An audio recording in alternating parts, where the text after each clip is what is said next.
What if I told you that a tiny coin from Cyprus, minted in 1949, could be worth $6.6 million today?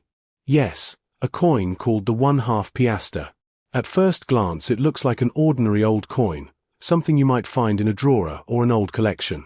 But hidden behind this small piece of metal is a fascinating story involving the British Empire, rare minting history, and collectors willing to pay enormous amounts for the right specimen.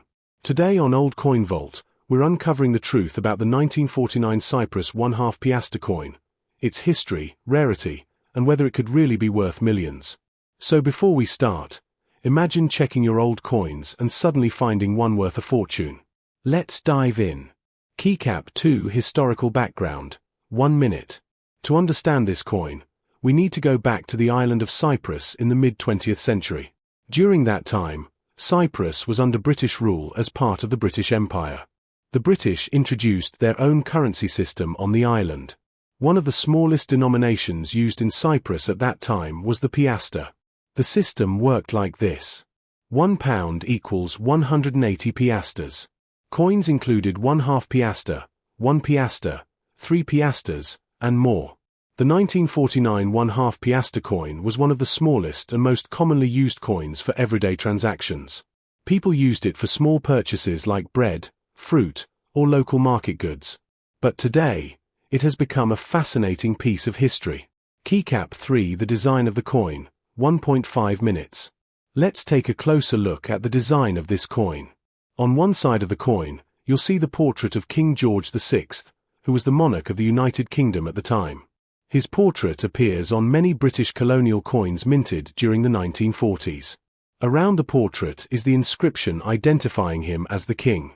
This design symbolized British authority over Cyprus during that era. Now if we flip the coin to the reverse side, you'll notice the denomination written as 1/2 piastre. The year 1949 is also clearly displayed. The design is simple yet elegant, typical of colonial coinage from the mid-20th century. Most of these coins were made from bronze, which gave them a distinctive brown color. Even though the design is simple, collectors love coins that represent historical periods like this. Keycap 4 Mintage and Rarity, 2 minutes. Now here's where things get interesting. The 1949 Cyprus 1/2 piastre coin was produced in relatively limited quantities compared to modern coins. Over time, many of these coins were lost, damaged, melted down, or heavily circulated. Because of this, finding one today in excellent condition is extremely difficult. Coin collectors measure condition using grading systems like good, fine, extremely fine, uncirculated. The higher the grade, the more valuable the coin becomes. An uncirculated example, meaning a coin that looks almost new, can be worth significantly more than a worn one. But here's something important to understand.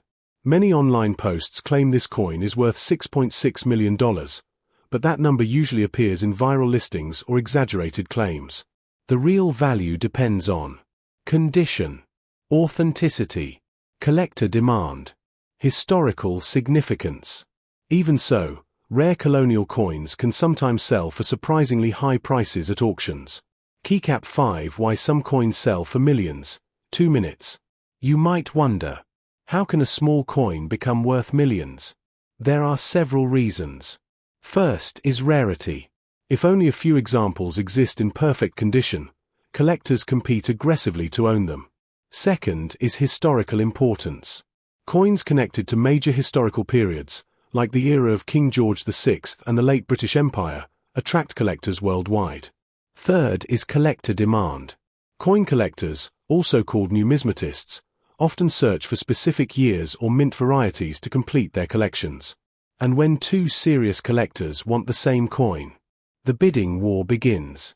That's how some rare coins have reached astonishing prices at auction. Keycap 6 How to identify the 1949 Cyprus 1/2 piastre, 1.5 minutes. If you want to check whether you have this coin, here are a few key things to look for. First, check the year. It must clearly show 1949. Second, look for the portrait of King George VI on the front side. Third, the reverse side should display the denomination 1/2 piastre. The coin is typically made from bronze and has a small circular shape. Collectors also check weight, diameter, edge style, mint condition. If you believe you have a rare example, it's always best to have it examined by a professional coin grading service. Authentication is extremely important in the coin collecting world. Keycap 7 realistic value today, 1 minute. So what is the realistic value today? Most circulated examples of the 1949 Cyprus 1/2 Piastre coin are usually worth around $1 to $20 depending on condition. However, an uncirculated or extremely rare variety could be worth significantly more to collectors. But remember, the million-dollar claims you see online are often misleading or exaggerated. Still, even if the coin isn't worth millions, it remains a fascinating historical collectible. Keycap 8 closing plus engagement, final 40 to 50 seconds. Old coins like the 1949 Cyprus 1/2 Piastre remind us how everyday money can become historical treasure. A coin that once bought a small item in a market on the island of Cyprus now tells a story about history, empire, and collectors around the world. And who knows? Some rare coins have been discovered in the most unexpected places. Old drawers, inherited collections, or even pocket change. So before you throw away your old coins, take a closer look. You might be holding a hidden piece of history. If you enjoy discovering rare coins and their stories, make sure to like this video, subscribe to Old Coin Vault, and turn on notifications for more fascinating coin discoveries. And tell me in the comments, what is the oldest coin you have ever found? Until next time, keep searching for treasure.